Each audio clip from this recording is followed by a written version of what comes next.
I'm Sophie. I live in Philly, and I used to work at Goldie. I was fired in the middle of November for showing solidarity with Palestine and also for refusing to discipline a coworker for doing the same by wearing a Palestine flag pin. I worked there for more than 2 years. I started out as a front of house worker hourly, and over my years there, I worked up to being one of the store managers. Over that time, I only got positive feedback, really. I never been disciplined, never had any issues like that. That was until I started dissenting from the company's silence about the genocide in Gaza.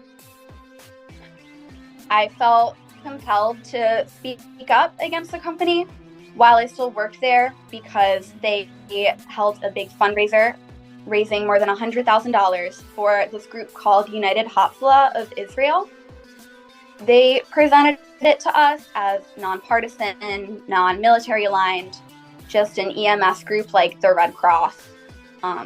But I did a little bit of research just looking on their own webpage and on their Instagram, and very quickly found they proudly provide supplies and aid to the IDF, which I thought was unacceptable and wasn't something that I could be a part of. So I said that I wouldn't take part in work that day. When I came back to work after refusing to do the fundraiser, I still felt like I needed to do something to show solidarity, so I showed up to work wearing a Palestine flag pin. I mean, I felt so distraught thinking about how this fundraiser had, in a way, implicated all my coworkers, who are all caring people who don't want to see violence. It felt like they had all been implicated in supporting Israel in a way. And I've been inundated with the videos and the stories out of Gaza and just seeing the courage of people in the worst possible circumstances. A few days went by without incident until the company put out a new policy that had never been an issue before, saying that we were forbidden to wear any kind of pin or patch that wasn't Goldie branded. I wore the pin anyway in defiance of the policy, and I was sent home for the day. I had to take a day off of work, but I realized I do need a job, so I went back to work without the pin on. A coworker still had his on, and I did not discipline him.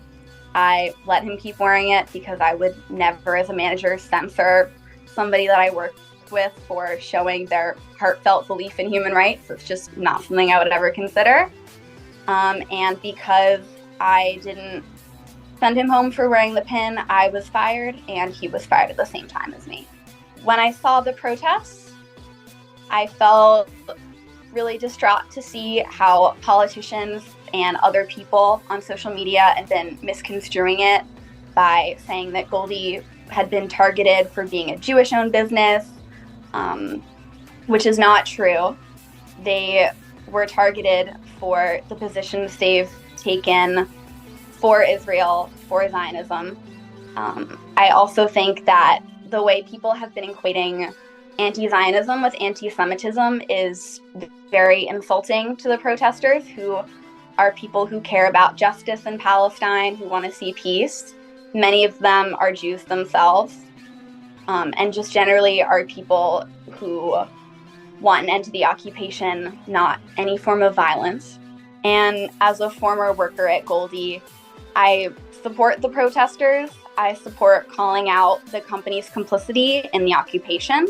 And I think the protesters are voicing real concerns about how Goldie's ownership, which is pretty prominent in the Philadelphia restaurant community. It's not some small business, it's a large company that owns a lot of stores across Philly and is expanding. I think the protesters have valid concerns about how they're using their profits, which are considerable, and their platform as well.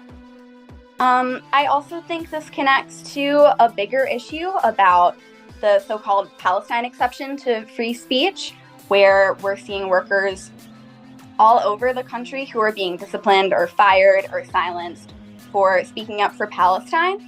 In Philly, there was a sports writer who was fired like really abruptly for posting a pro-Palestine tweet, which is just ridiculous.